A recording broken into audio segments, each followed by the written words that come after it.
today, just to honor everybody's time. So thank you guys for all showing up. I'm Lauren Uddybeck. I am Chief of Staff representing Black Tech Saturdays.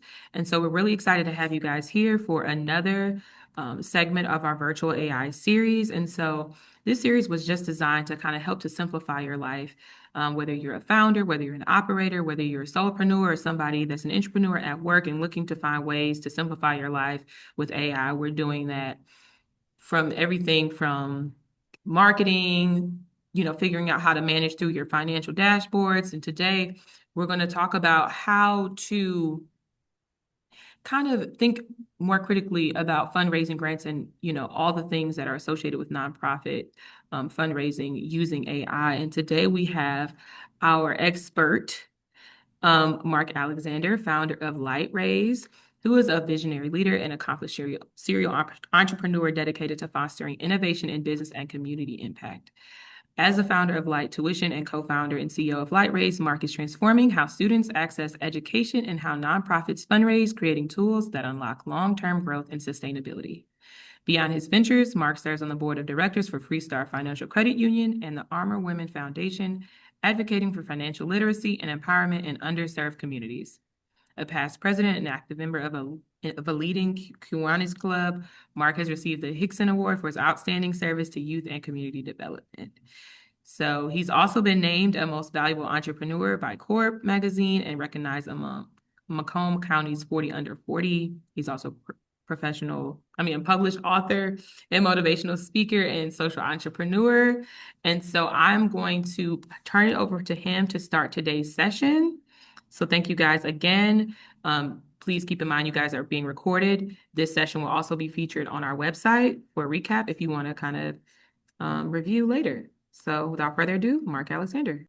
Much appreciated, my friend. And thank you to everybody who's, I know we still got people joining in, showing up on a early afternoon in the midweek. So I appreciate y'all for taking the time.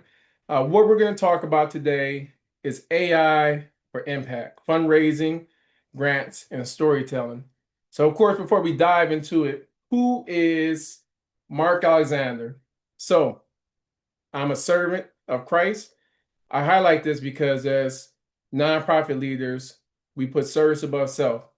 So many of us are going above and beyond to make sure our people are taken care of, our children, our babies, our community. And that is something I hold near and dear in the heart. So as a social entrepreneur, as a board member, as a community advocate, that is near and dear to my heart. I am a loving husband. I don't do any speech. I don't get on any stage without giving a shout out to my beautiful queen and wife, Aziza. Yeah, I gotta realize, y'all see the Marc that's excited, that's happy, that's upbeat, but my queen see the Marc that's tired, that's exhausted, that needs that break.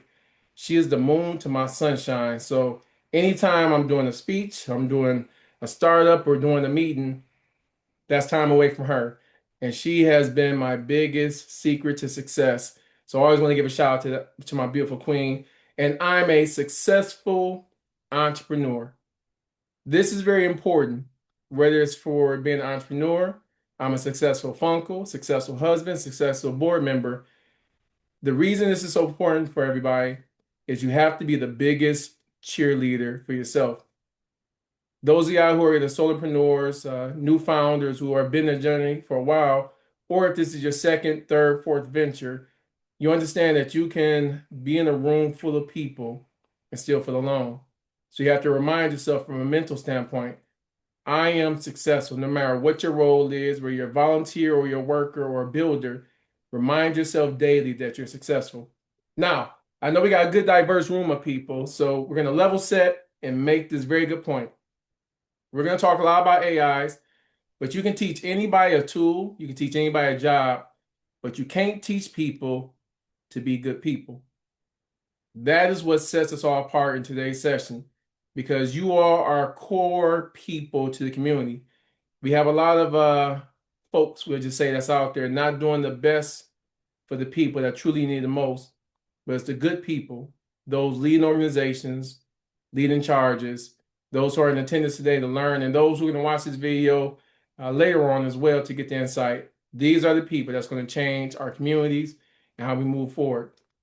Now let's look at some stats. This is why leveraging tools is very important. We see a very high burnout when it comes to nonprofit leaders.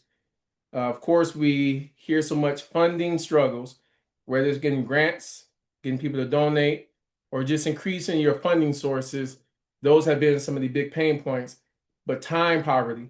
When you think about some of the most dynamic community leaders we have, sometimes you're balancing a full-time job while still building a nonprofit or volunteering. You still have a household or family that you're taking care of, and you have limited resources on how you can get that done. And this is why, even with today's session, we're going to find a way to streamline not just operations, funding, but scaling as well, leveraging AI. Now, this is important. We hear so much about small businesses being the backbone of the economy. Well, if that's the case, the nonprofits are the backbone of the community. What I've even seen over these past few months is those who have been at risk, they're now going to the pantries to get food, resources, and support from their family, whether they lost their job. Even when we've seen some of the funding cut for programs, it was amazing people within the community that made sure our babies were fed, our people were taken care of, and people had heat in those moments they needed them the most. So if small businesses are the backbone of the economy, the nonprofits are the backbone of the community. So now we got ourselves in a good mindset. Let's dive into demystifying AI for nonprofits. Now, Hollywood would make it seem like AI is just leaps and bounds ahead. You got robots taking over jobs, systems that's just going to get rid of mankind. And that's not necessarily the case. Now, it is true that we do see a lot of automation replacing some of those jobs that people have done. We've seen massive layoffs, but we also see helpful ways when it comes to AI. And when you think about the nonprofit sector in itself, it still operates off of antiquated technology.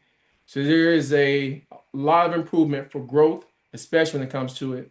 Whether you're going to do smart automation, drive data-driven predictions, or finding ways to streamline how your nonprofit goes is very helpful. Now, you might say, Mark, I don't believe that AI isn't where it's at. And here's a good point I'm gonna highlight on why, especially in the nonprofit sector, we still have a ways to go before AI is a very big mover in the industry. So when you're receiving a grant from either a foundation or a major funder, they pull a report from the IRS database. So that's why everybody tells you, make sure you verify your EIN, you update your address records, and you file your 990 timely. Now, when you think about the US is one of the top two pushers when it comes to AI development, data, things of that nature. But yet we still have a database for nonprofits that's outdated. This right here is a screenshot from the IRS.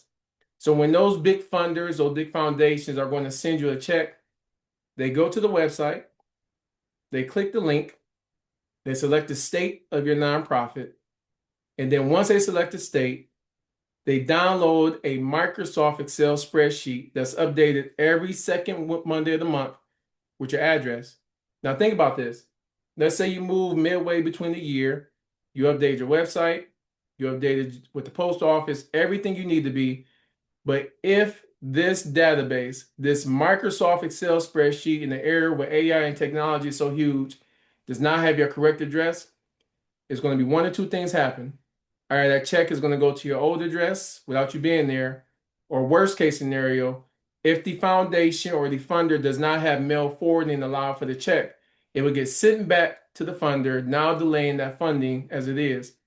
Microsoft Excel is how they pull your data when it comes to big checks. And these are some of those small tips and tricks we don't think about, but this is how we know that AI still has a long way to go before it's going to be very impactful. But learning to leverage it now puts you in a better spot. Because the truth of the story is, and you're going to hear this again, you have to do more and more with less and less. You have more people now in need of support from these nonprofits with less resources. You have more people coming to you for help, aid, support, volunteers with less resources. So it's a big burden placed upon our amazing community leaders to do more and more. And that's why we're going to leverage and talk about some of the AI tools available. Now, there is a plethora of AI tools that's out there in the industry for us to maximize. But for today's session, we're just going to focus on a few. Some right now we're going to highlight, of course, ChatGPT, which is probably the most popular and well-known one, Opuscut. So if you are someone that says, you know what, Mark, I don't have a marketing team, I don't have the ability to create these videos like a lot of these influencers, what you can do with this AI clip is upload a video where there's 10 minutes, 30 minutes, or an hour, and it scrubs the video for short clips. So that's how you see so many of these influencers having hundreds and hundreds of clips put out there that get so much attention from followers. The system rates the clips based off of what's trending from a societal standpoint. So if you're raising funds from a food pantry, and it says right now this scoring clip has about an A plus or A minus, and it's going to get some good attention. This is a AI tool that people are leveraging to generate good content, get things out there. Of course, Canva. So if you're looking to create social media posts, PowerPoint presentations, or even when it comes to flyer, Canva has AI systems inside, so you don't have to create from scratch. They have a plethora of templates that you can easily search to get things in place. We have Perplexity, which is more from a technical aspect. So instead of ChatGPT, if you have more deep technical questions, Perplexity helps out. Then, of course, Gemini is, of course, Google. So you can see it in your search engine as well as your mobile devices if you have Androids. But these are just some of the many AI tools that's available. Now, with that said, protect your privacy. There's a rule of thumb. If the service is free, then you, my friend, are the product. So you want to make sure that you're protecting your data, your information. So with today's session, we're going to focus strictly on ChatGPT. So if you are using ChatGPT and on the desktop right now, open it up, go down in the lower left-hand corner and click on Settings. Once you click on Settings, it's going to open up, of course, this menu, and you want to go down to your data controls. So right now you see in the upper right-hand corner on my screen, it says off when it comes to improve the model for everyone. But if you go into your settings for the first time, most likely yours is going to say on. By cutting it off, you now limit the amount of information that can be shared with everyone. So as you read that, allow your content to be used to train our models, which makes ChatGPT better for you and everyone who uses it. You want to make sure you're very mindful of what information you're putting out there, but what information you're allowing the system to share. Because at first it took a very long time to find the setting until so much uproar came about where they made it simple.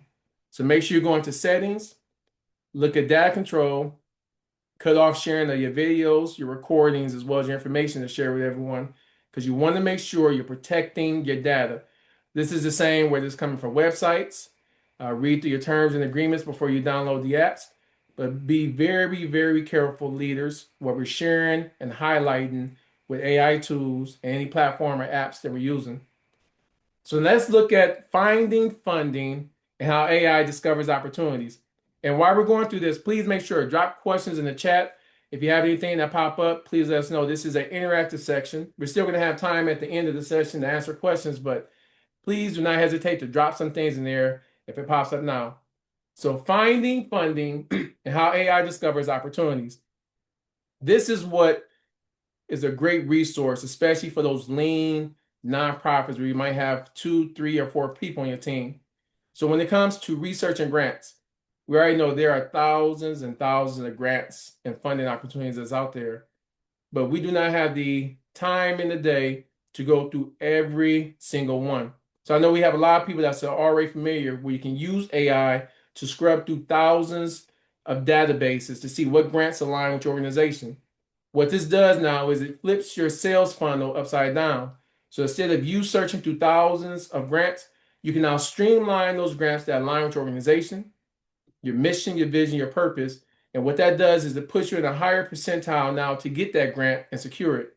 So we have tools like ChatGPT, Grantable, Instrumental, who help identify opportunities that align with your mission and capacity.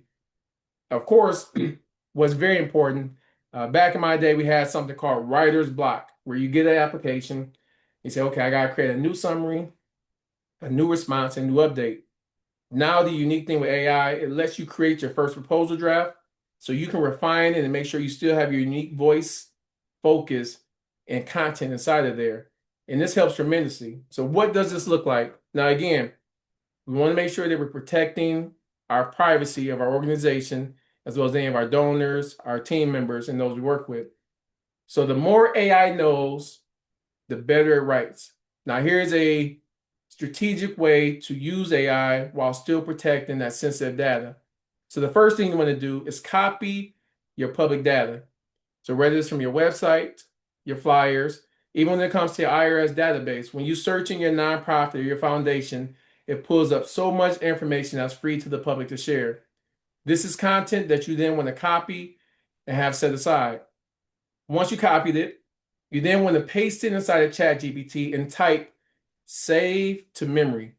What this now does inside the system, it has archived with key information that the system is set to remember. So as you have the public data, your website, your mission statement, your purpose and vision saved inside this thread, and you hit save to memory, anytime you're doing a prompt, it's going to be very intentional as best as it can to remember key things when creating information for you. The third thing we're going to look at, copy the full application of the grant or whatever funding opportunity may be into a document. From an organization standpoint, what you want to make sure you're doing is you copy these applications, create a file on your local drive so that way you can track the grants you submitted, the grants you received, because you can identify those patterns. What was the mood, the tone, or the content I put in the grant that allows us to get this? So you copy the full application to the document, and then you paste the application within ChatGPT. So keep in mind, we have our thread, we have all of our public data for our foundation. We upload that into the system and told the thread, hey, I need you to save this information and remember it. Now that we then copy this full application and paste it inside ChatGPT, we can now tell Chat to complete the application based on my company. So instead of you have to then go through and remember every single response, the system will now answer those questions based off of the information it already has for your application as well as your organization. And the more content it has inside there, the easier it becomes to now create your application. Now, again, make sure you verify and go through it. The goal of using AI is to make sure you streamline, take away some of the heartache and headache when it comes to time management. Allow the system to automate as much as it can, but it's ultimately up to you to make sure the information is accurate, correct, and aligns with your organization. But what this now does is what used to take people hours and weeks in the past now takes them minutes because they're able to generate this content information and get it going. Now, for those who have never used AI yet, we'll start something simple. To get you comfortable and acclimated, and again, with this particular series, we're focusing on ChatGPT. Here is a simple prompt you can try just to see the benefits of AI. So find me 10 Michigan-based grants focused on youth education and technology under 50K. Now, granted, you would then adjust that prompt to align with your organization. So if you do food, find me 10 grants focused on food. If you do literacy, find me 10 grants focused on literacy. And then what you always want to make sure you do is you can tell the system to cite your sources. That way you can get the grant links, the website, the organizations, and more information. But when you realize how much time you save versus going through database of database of database, you can now spend that time focused on mission-driven KPIs, which are key performance indicators to help you scale and grow. So we talked about leveraging ChatGPT, making sure your privacy is protected, no matter if it's ChatGPT, Canva, making sure the settings are set up where your information has not been shared with the system in its entirety, as well as how we can prompt it to now make sure we can scale our operations as well as the grants that we're applying for. Now, as someone who has been pitching for years, storytelling is a very important component, not just with applying for grants or fundraising, but just a nonprofit journey in itself. And storytelling that moves the hearts, moves the communities. Now, contrary to popular belief, donors don't give to data, they give to stories. Now, yes, you do have those donors that want to see some of your impacts, your measurable, your fundraising, your amount of people you help. They do love to see that data. But when you even think about, even from a nostalgic standpoint, those classic songs that moved us, that we can still remember the lyrics to no matter how many years it's been, those movies that we remember how it made us feel, the same is true when it comes to donors. It's the stories that really pull them and hook them. So here's some things I want you guys to think about as we look at how we can leverage AI from a donor standpoint. Donor psychology 101. Here are the top 3 things that donors look at. So whether it's a small donor, or a big foundation, they want to make sure their values align. What does your organization do, and how does it mean to me? So, for instance, if I am a founder owner of a dog shelter, I'm most likely not going to go to a donor who doesn't like pets or have a pet allergy. I'm going to find those donors that align with my passion, my purpose, and my impact. So, from that donor psychology aspect of it, the value alignment, organizational trust, the thing that's challenging for us as leaders, when you run a company, when you're the face of an organization, you are always on camera. You have to build the trust. Whether you're doing something in a public but yet private setting, or you're doing something on stage, that trust is going to be invaluable and imperative when you're building this donor relationship from a psychological standpoint. Not only are they looking at, do I trust Marc's company, but do I also trust Marc? These are some of those tools and tactics that they're putting in mind. Then, of course, measurable impact. What is your organization doing? How is it doing? And how long has it been in the community?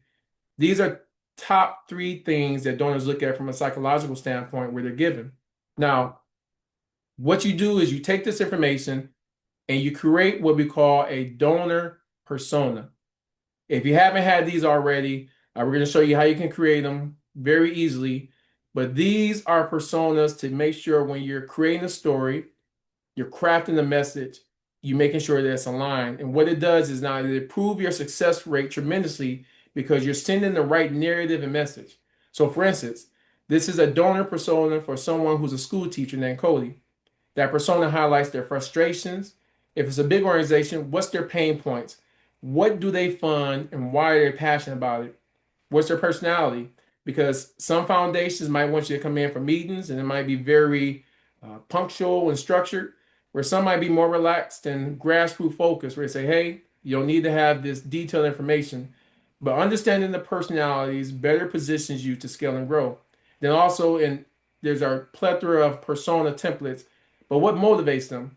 What gets them to write the check right then versus delays, whether it's weeks, months, and in some cases, years? This is why it's important to have these personas for individual donors as well as individual foundations because everyone is different. It's not a one shoe fits all. And what this allows you to do is audience adaptation. So it allows you to rewrite, whether it's the application, that script, or that email to align and fit with that particular donor. So as we go back to ChatGPT, if we're sending a letter and say, you know what, I want to send this thank you letter to Black Tech Saturdays. I have information inside here. Send a crafted one based off of this persona profile. They're heavily in the community, they support, and they want to see us win. The system will now be able to articulate a message that resonates deeply with them versus the generic thank you for your support. Because as we see more and more integration and technology, that personal component is going to be key. Most importantly, we have so many different platforms in which we can reach people from a social media content. What might work good on Facebook might work different on LinkedIn. So as you have these personas, you know where to meet these donors at. You can also tell the system, hey, create me a post specifically for engaging people on Facebook that they would then like, share, or comment. That's the beauty behind having these personas, understanding and having your information already inside the system, but knowing the power of how to leverage AI. Now, we talked about, again, the persona. This took me less than roughly about 7 minutes to create. Now, in the past, I would have to open up Microsoft PowerPoint, blank screen, and drag and drop everything. I created this in less than 7 minutes with ChatGPT and Canva. So what I did inside ChatGPT, as I said, create personas for individual donors and foundations that our organization can use to maximize funding opportunities. So based off the information, we have a foundation where we give out scholarships to students. It created personas for individuals who would likely donate, as well as personas for foundations that would likely support. What we then is we took that information and we went over to Canva. And I simply did a quick prompt, search for personas. Once I searched for personas, Canva brought up a list of different templates that we can use. You can then inside of here change the color schemes, the imagery, and how it looks. We then took the information from ChatGPT, plugged it inside of the persona templates inside of Canva, and we instantaneously, in less than 7 minutes, had our own personas that we can now use internally for organization. It's the same way for any nonprofit, any for-profit company. Leverage the tools to move faster. Now, again, if this is your first time leveraging AI, here's a simple prompt I want you to try. Write a 150-word donor thank you story about our after-school program, how our after-school program helped a fifth grader discover her love for science. The system will then create it for you. Now, if you have a program that's aligned around something different, just use this as a template. The goal, of course, is for those who are unfamiliar with AI to get you comfortable and at least try it out, because just like the internet, it's not going anywhere, but it's now going to allow you to move faster in a time where you have to do more and more, but less and less. Then, of course, is for those who are experts, you can now create more prompts, be more effective, more efficient, because the goal, of course, is for you to scale your impact while you're still focusing on those who truly need you. Now, we talked a little bit about the tools you can have. Your mission times AI equals exponential impact. So we're going to come back to this saying again. You are expected to do more and more with less and less. And as we look at the industry and just the state of the world, there's going to be a lot more people relying on our amazing servant leaders, whether it's for food, clothing, shelter. The pressure is coming. It's not if, but when. So the more we can scale and position ourselves to be more effective and efficient, the less stress and burden it's going to put on us. I highlight my family anytime I do a speech, because the more I'm pulled away from them, the less time I can spend with them. And I love them dearly. So my goal is the tools we have, the tools we learned to teach and edify you all, to give you that good family time while still allowing you to be dynamic and impactful in the community. So when we look at this, there's 4 areas we want to look at. How can we use AI to identify opportunities? How can we leverage AI to tell better stories? And that is important because everyone is triggered or hooked or impacted by something uniquely different. And having these things in place allows you to tell and craft those better stories. You're going to be in situations where maybe you have only 30 seconds to grasp someone's attention. Guess what? With the AI system, you can now say, hey, give me a 30-second elevator pitch that I can share with someone on the spot. And even better, give me 2 sentences to highlight my organization. So as I'm doing the intro, I'm connecting with someone, I can say exactly what we do, be intentional, and they can leave with a full understanding of who we are. Telling the better stories is going to be invaluable for anyone that's on this call, no matter what you're doing, whether you're volunteering, whether you're leading, or whether you're just simply helping build within your area. Measuring impact. Now, of course, we talked about protecting your data. So for today's session, we're just looking at the free tools, but you do have paid versions of AI tools where you can upload more private information, whether that's funds raised, donor profiles, and it will allow you to optimize and create visual data, which is important. So when you're doing your end of the quarter updates or your annual review or your big gala, if you're raising more funds, it now helps craft a well put together story about the data behind your impact. This is going back to the donor psychology we talked about. They want to look at the measurable impact of your organization. You no longer have to sit down and scrub numbers for weeks. You can simply put it through an AI tool, optimize what donors want to hear, tell that great story, and this now saves you time, reduce that burnout that we see so much when it comes to nonprofit leaders, but scale your mission and organization. So we talked about tools and platforms, and there are a ton of different tools, from marketing to presentations to content creation. There are tons of tools, but you have to find out what's the tools that works best for you. You also want to look at implementation. Look at the workflows of the organization and see which AI tools will help complement your workflows. Not all AI is good for all systems. You have to have a good understanding of how your organization moves and works and find the tool that complements it the most. Most importantly, ethics and best practices. The thing we have to learn, and we see so much even in corporate America, people are using AI on a daily basis. So as an organization, you want to make sure you have policies and procedures in place to make sure it's used safely. So you don't want that team member that's operating under pressure saying, you know what, I need to get this marketing plan together. Let me just take the data from our server load in AI and create some content. You now put your organization at risk of sharing information that should be proprietary and kept secret. But letting the team know, hey, we leverage tools, but here are the policies. Only share public facing data, only use it to create content. And even when it comes to email, if you use AI to clean up your email messaging, sometimes if you want to protect the name of a client or someone you're affiliated with, just use Jane Doe or John Doe as recipients. You can still create the same level of impactful content while making sure you're protecting the name of the person you're messaging to. So ethics and best practices are very important when we're looking at AI. So of course, start small. If this is your first time getting acclimated with it, choose one area you want to focus on. So if you say, you know what, I want to just try out when it comes to grant writing, that works.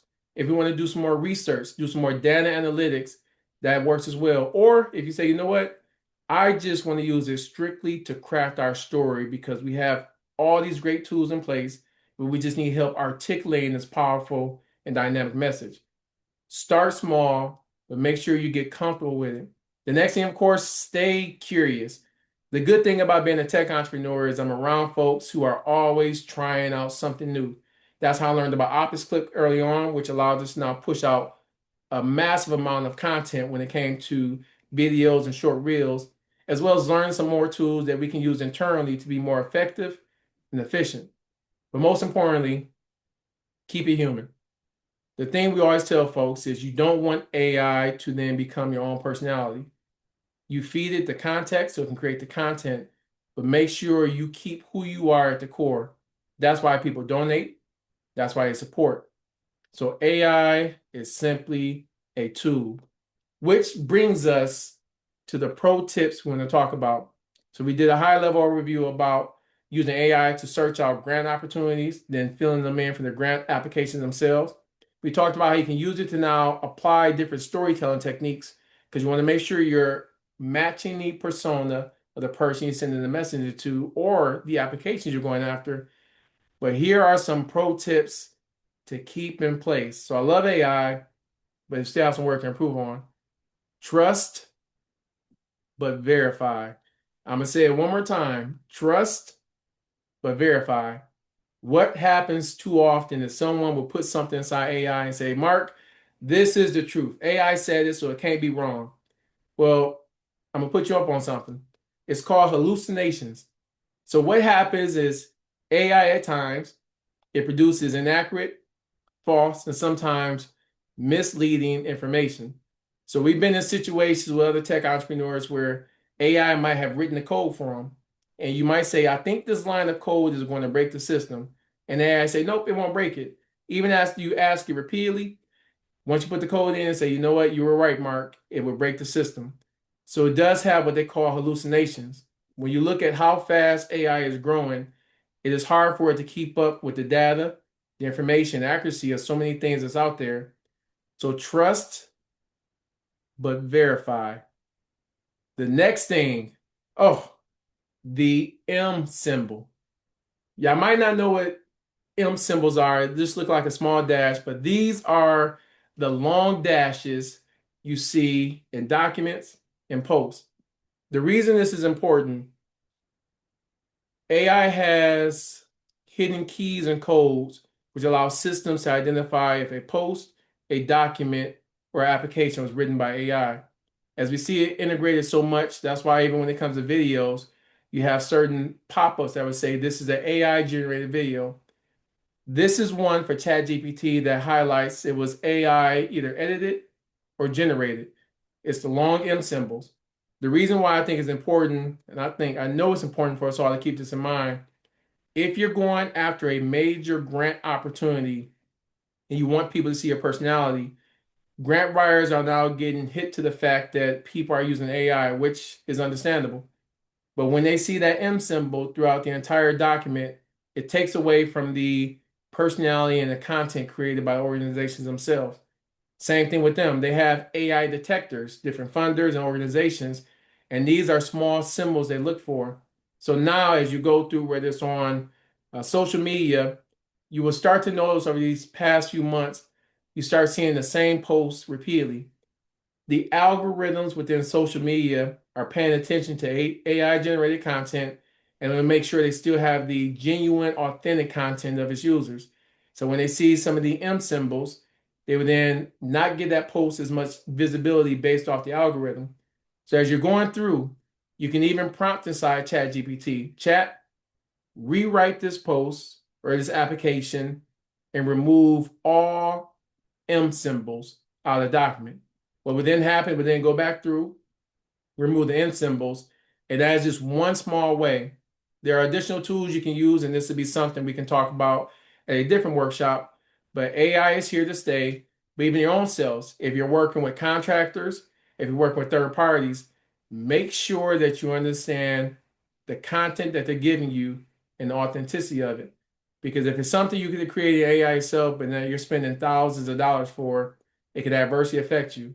So M symbols, those are something that highlights a ChatGPT post that's either AI critiqued or generated. The important thing for us all to remember, it's a tool, not the foundation of your business. Too many times we would get comfortable with AI and AI would do absolutely everything. But if the lights cut off, the customers are going to still expect for you to show up and operate. And you can't say, well, you know what, we can't service you today because AI is not working properly. This was as early as this morning where ChatGPT went down because one of his third-party providers had an issue with their Cloudflare update. Now imagine how it is if you have a big report. This one was at 8:41 this morning. If you had a big report due, you say, you know what, man, Mark said we'll be good. I'll just put this report together in 7 minutes with ChatGPT and we'll be good. What happens when the system goes down and it doesn't work? This is why it's so important, as we talked about earlier, don't lose the human element. Yes, ChatGPT can help you crafting stories. Yes, Opus Clip can help you create amazing reels, but you are the reason people donate. You are the reason people show up. And you are the reason you have to make sure you know all the inner workings of your business. Leverage AI. It is simply a tool to use. That would be like me saying, you know what? I am going to build this house with this one hammer. If the hammer breaks, guess what? I can buy another one. But if the foundation within my house starts to crack, that creates a totally different scenario for me. That's the same thing with AI. It's not the foundation, it is simply a tool. It's going to help you move faster, operate more efficiently in a streamline. But it's you, the systems that you put in place that makes your organization invaluable to the community. And then something I always love to share. This is from the book of Joshua, chapter 1. Be strong and of good courage. The reason I highlight this so much, they repeat this phrase 4 times within that one particular chapter.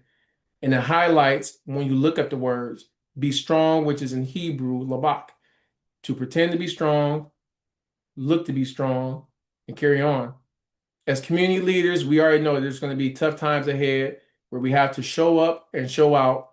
Even we ourselves might be exhausted. You might have to do a speech and pour into a dynamic audience of leaders when you need the world to pour into you. You might have to show up and give your last when you might be hungry yourself just to make sure the babies are taken care of. And then be of good courage. When you look this word up, it talks about one powerful word we hear as entrepreneurs and leaders, pivot. We have to know how to move within the rooms we are at. This is something AI can't teach you. It might give you a good strategy, but you have to be comfortable in your organization, comfortable in your community, most importantly, comfortable in your skin. So when we say that be strong, it can be challenging to smile and show up when you might just be drained yourself. But there are so many people in the community that's looking to you. You are their modern day superhero, Superman, and Superwoman. You don't realize how much your organization, the volunteering you did, the funds you raised, the impact you made stands out to them. I grew up in Pontiac and we survived during my childhood off of the goodness of foundations, the goodness of people. And those were dynamic, strong people who were courageous enough to say, you know what, I can move this around to help my community and make people get situated. The last thing we hit on, all work works, even if you don't think it's working. I'm going to just say that one more time. All work works, even if you don't think it's working. Sometimes God has to work on you before you can work on the vision that He's giving you. And sometimes the business has to work on you before you can work on the business. You might be in one of those situations or scenarios where you say, just don't seem like it's working. Maybe these are now some AI tools you can leverage. Maybe you have to scale back on your team and you say, we need more operators. You now have these tools in place to get going. But just know that all work works. It's a proven and testing ground because we have to make sure as we scale and grow, we keep that same level of humility at our lowest state that we do at our highest state. Because as we get more blessings, guess what we also get? More responsibilities. And we have to make sure that we are very conscious and intentional about the blessings we receive.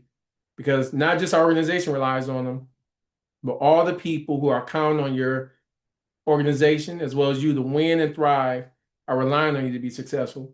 So even when you have those hard moments, this is time to step back, do self-examination. Let me look at how the business is running. How can I improve upon these things? Maybe it's a tool that I wasn't aware of. Leverage your network. Leverage Black Tech Saturdays. They have a plethora of resources, amazing speakers, amazing coaches, and network folks that you can get additional insight from. Maybe sometimes you have to take a step back to make sure you're protected because a storm isn't always sent to destroy, but instead to clear a path. So the delays and the bad thing is just getting you prepared for the greatness to come. So all work works, even when you don't think it's working. So of course, I thank you guys for your time. We're going to leave some time to do some Q&A for over the next 10 minutes. I'm going to open up my messaging right here. Please, if you ever want to connect, drop a link, a chat, anything, and I'll make sure we follow up. I'm always available. If I'm not at an event, I'm somewhere staying connected. But I thank you all again, and I see if we have any questions in here. Oh, thank you guys. I see some people dropping some gems inside here about perplexity. So much appreciated to you, my friend. Oh, Kevin, you are showing up and showing out. Yes, article on disabling the M dashes. Thank you for dropping inside there, man. Kevin, you're going to be the next speaker at one of these shows because I am truly appreciate this. Absolutely. I love the encouragement. Also, too, please connect me on LinkedIn because I'm always looking for encouragement as well. Like I said, y'all see the hype and excited mark. My wife is the one that sees the, oh, my baby needs a vacation mark. So please send some love, some likes, some support. I appreciate it as well. Thank you. I appreciate that one. Oh, hey, man. Oh, yeah, that's right. The Father's always here showing up and showing out for us. All right, beautiful. My pleasure. Oh, we got a lot of cool folks in this attendance right here. All these cool folks that I haven't seen in a minute. It's a pleasure and honor to see you all. And of course, that's my time today. I'm going to yield it back over to the beautiful, dynamic host over here at Black Tech Saturdays for any follow-up, any more questions, or any Q&As that dropped outside that I might have missed or didn't see. Yes. So thank you, Mark. Anybody, if you have any questions, we will open the floor up for Q&A. Before we do that, just in case anybody else has to jump, please do connect with us back on Thursday. We're going to be going over AI operations hacks, helping you to kind of further automate those operational workflows that you have on your team. And that'll be from 6:30 p.m. to 7:30 p.m. You can always look on our link tree on our website and on our Event Noir page to find more of these workshops.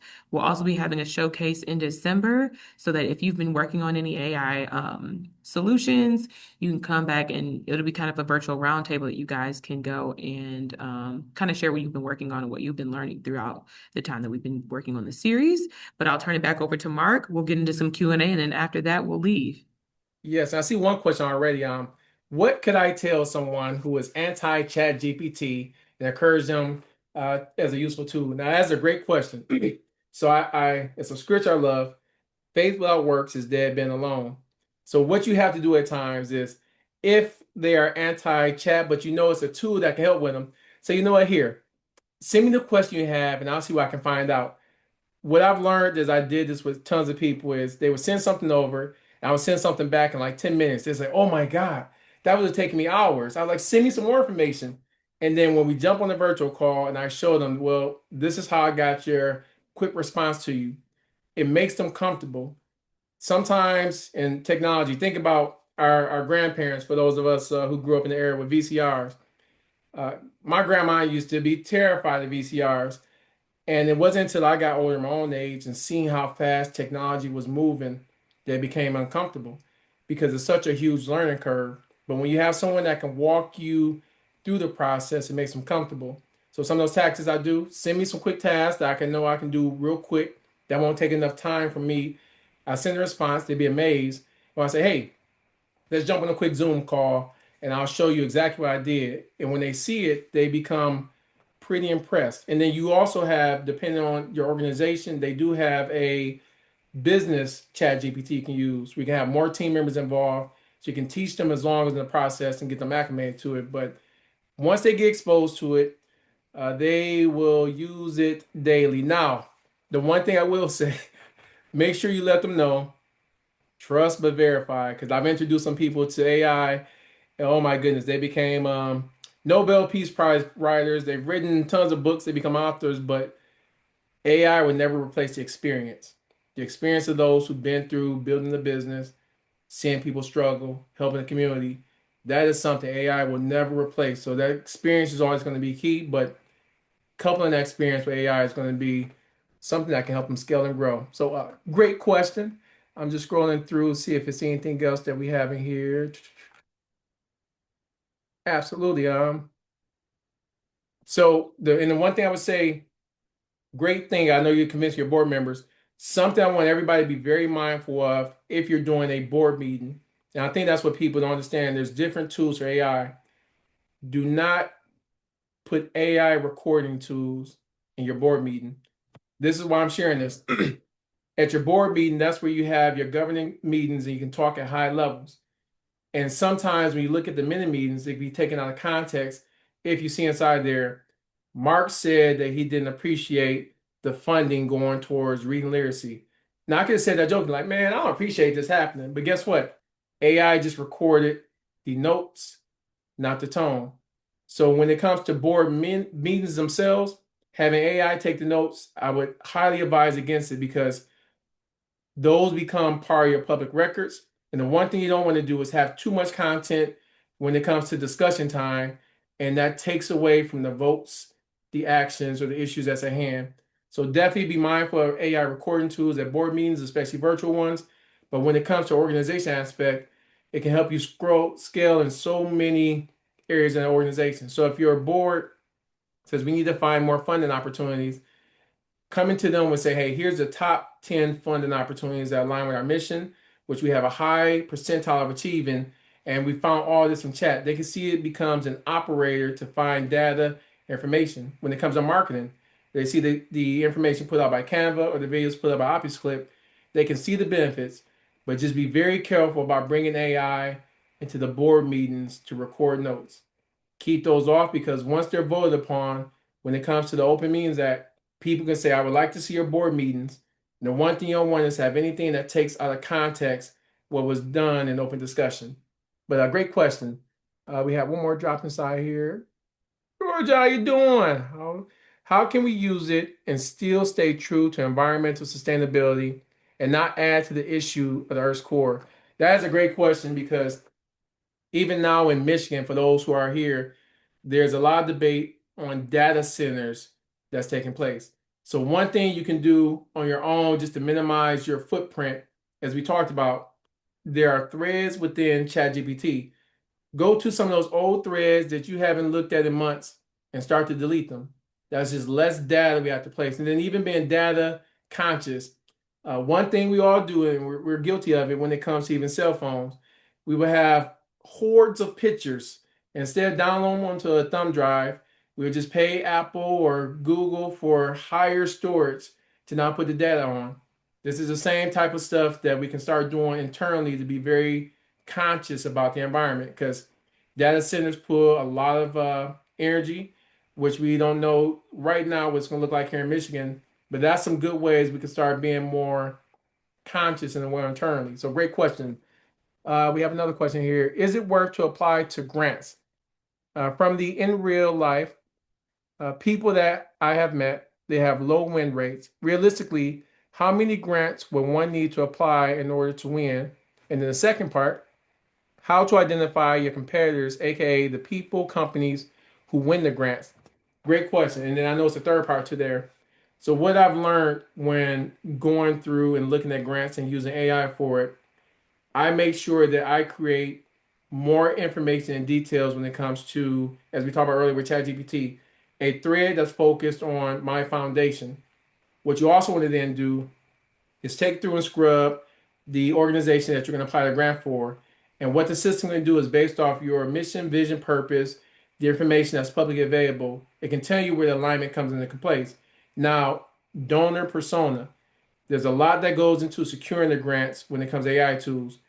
Find out who are the decision makers within the organization. So if you scrub the public facing of the website for the foundation, the system at times can tell you this is the person that makes the decision at the organization. And this is the one thing I want everybody here to keep in mind. Relationships are everything. Yes, we have these tools. Yes, they're going to be great, but nothing is going to be more powerful than have a relationship with the decision maker, the organization, or the people at the table. So even as you go through, you can use AI to say who at this organization are the decision makers or who sits on the grant committee. And then guess what? Create personas for them and start to connect with them. Build relationships. So that helps you give a better probability of securing the grants because you're using the tools to make sure you're grant aligned because what they're doing with grants, and here's a pro tip, read the instructions. As simple as it may sound, even once you have AI create your application, there's sometimes at the very end of the grant, it might say, put your application in 14 times font. Now you might say, why do 14 times font? Because just like we have AI systems to scrub for any type of AI detectors, they look for people that actually read the instructions.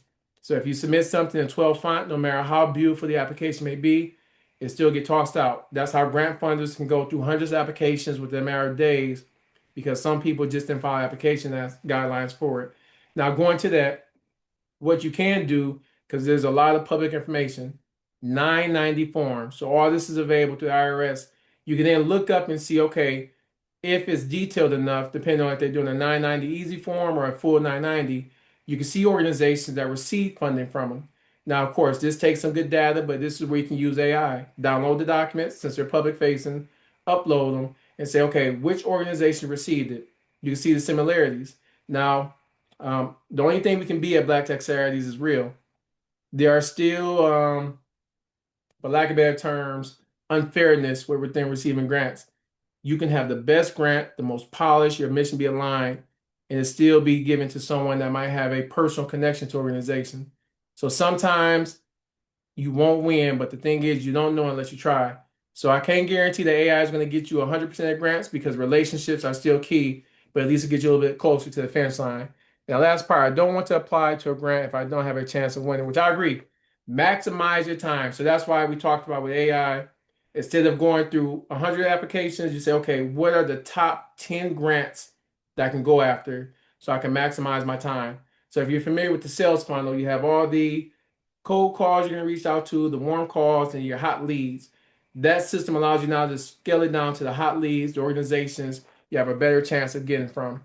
So hopefully that helped. And again, if we need more time, I'll put the QR code back out there. Scan, connect with me. If we definitely chat. Uh, I've applied for some of these tools this year for our light race cohort in this advance. Oh, love that. Hey, I appreciate you sharing that. Another pro tip. A lot of these tools are free.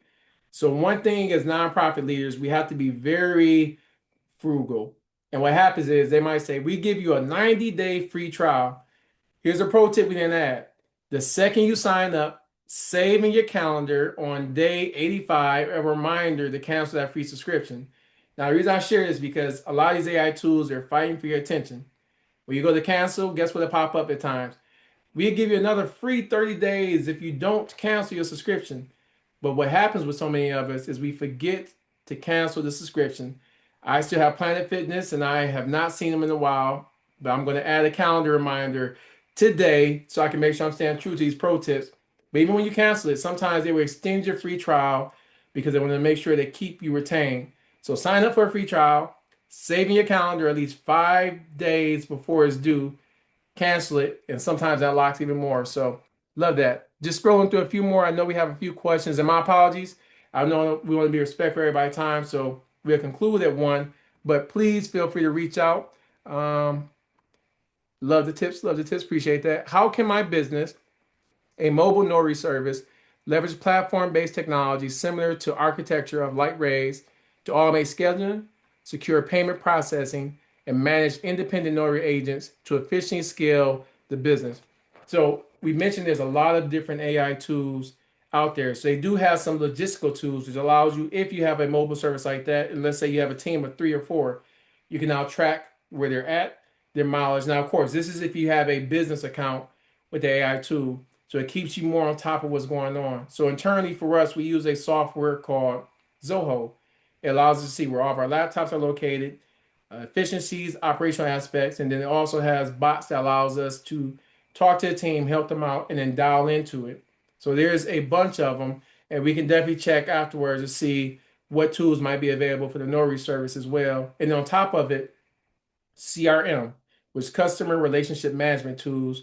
Those are some of those AI tools that can help you identify more clients you can go after. So there are some tools that will align with that one, and we can definitely dive into that one, Bethany.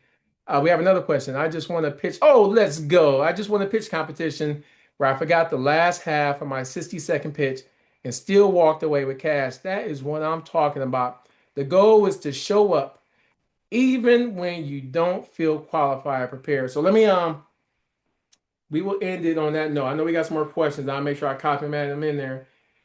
The thing about being strong and courageous that I want you guys to remember is if God tells you to be in a room, at a table, or at a meeting, even if you don't feel qualified, it's because you were meant to be there.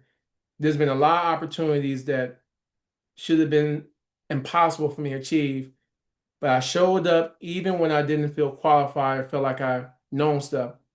So in Psalms 37, verse 4, it tells you he would give you the desires of your heart. And when you look up of your heart, it tells you that it means your mind, your understanding, your abilities. So I'm going to become Michigan's first Black unicorn company. But in order for me to do that, he put me in positions and rooms on boards, which I learned more about finances than I ever did. I've gotten so much great feedback where it helps edify my business acumen to a certain different level. And I didn't feel qualified 5 years ago. Oh, but best believe I feel great and ready for it today. It's all about showing up. If you show up, watch how he show out and open doors for you, which you thought would be impossible. So again, I'm gonna put up my QR code. Please feel free to connect. Email is usually the best for me because I am on the go. And if I'm not available, I'm usually with my loving, amazing wife, Aziza. But connect with me, either scan the QR code. I'm on LinkedIn, Facebook. You can reach me at mark@lightrays.com or also mark@marcalexander.com. So if you want to see what events we have going on, please check them out. I know we're going to be all around Michigan this week. So if you see me, come on up. We can chop it up, break bread. I'm always smiling and happy.